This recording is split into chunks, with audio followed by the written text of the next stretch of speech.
पुढची महत्त्वाची बातमी, देवळाली आर्टिलरी सेंटरमध्ये प्रात्यक्षिक दाखवली जात आहेत। भारताच्या तोफखान्याची थरारक प्रात्यक्षिक सध्या सुरू आहेत। तोपची नावाचा हा कार्यक्रम आहे। या कार्यक्रमामध्ये तोफखान्याकडून लाईव्ह फायरिंगही करण्यात येत आहे। तर या प्रात्यक्षिकाचा एक भाग म्हणून हे लाईव्ह फायरिंग केले जाते।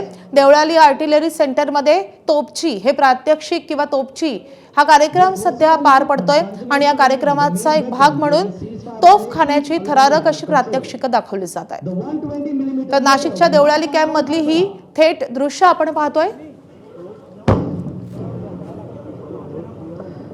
The motor is a high-angle fire weapon, and the time of flight to Harbara is 38 seconds.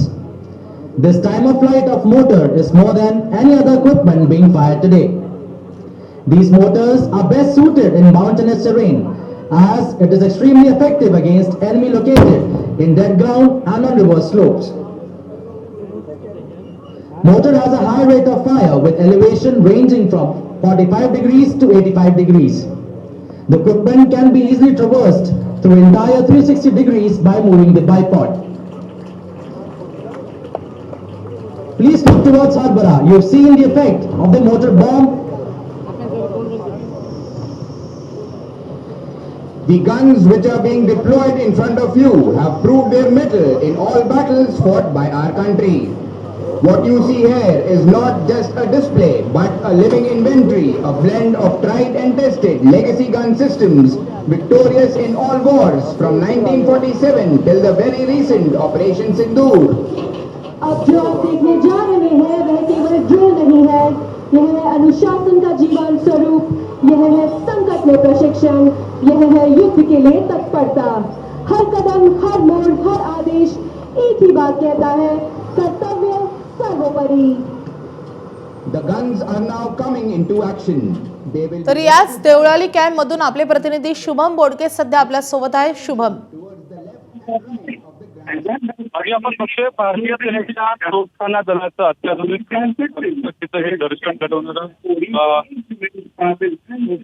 यंदाचं जे आहे त्या ठिकाणी आपण जर बघतोय तर आर्टिलरी देवळाली फायरिंग रेंज हे प्रात्यक्षिक आपल्याला पाहायला मिळते। खरं तर युद्धभूमीचा नेमका कसा थरार असतो हा या ठिकाणी आपल्याला अनुभवायला मिळत आहे। एकूण जर बघितलं तर या संपूर्ण परिसरामध्ये सध्या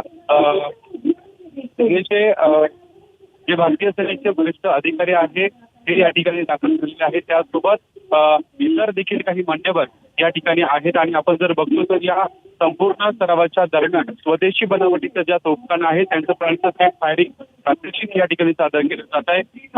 या ठिकाणी 155 मिमी तोफर त्यासोबत मल्टी रॉकेट लॉन्चर यांसह विविध तोफा, मोर्टार आणि रॉकेट प्रणालींचं अचूक मारक क्षमतेचं निदर्शन या ठिकाणी आपल्याला एकच पाहायला मिळत आहे। डिफेन्स सर्व्हिसेस स्टाफ कॉलेज आणि त्यासोबत वरिष्ठ अधिकारी, भारतीय सेनेचे अधिकारी, नागरी प्रशासनाचे प्रतिनिधी यांसह विद्यार्थ्यांचं जे इतर नाशिकमध्ये असेल किंवा बाहेरचे विद्यार्थी आहेत ते देखील या ठिकाणी आलेले आहेत। त्या सर्वातून भारतीय तोफखान्याची आणि तांत्रिक प्रगती आणि आत्मनिर्भर भारत संकल्पनेतून जे आधारित संरक्षण क्षमतेचे प्रभावी रक्षण आहे ते आपल्याला या ठिकाणी अनुभवायला मिळते।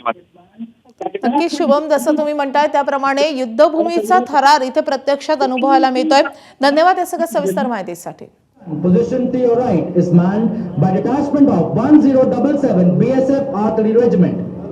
The Indian field gun and light field gun will now fire on area wall.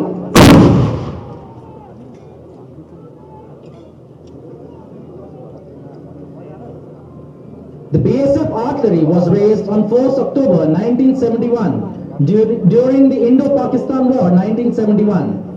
A total of 7 BSF artillery regiments are presently operational. The light field gun and the Indian field gun have a range of 17.2 kilometers. Both Indian field gun and the light field guns are manned by a crew of 7, and the detachment commander of the Indian field gun is Havaldar Piru Singh of 1900 Field Regiment, and that of light field gun is Head Constable Mahendra Singh.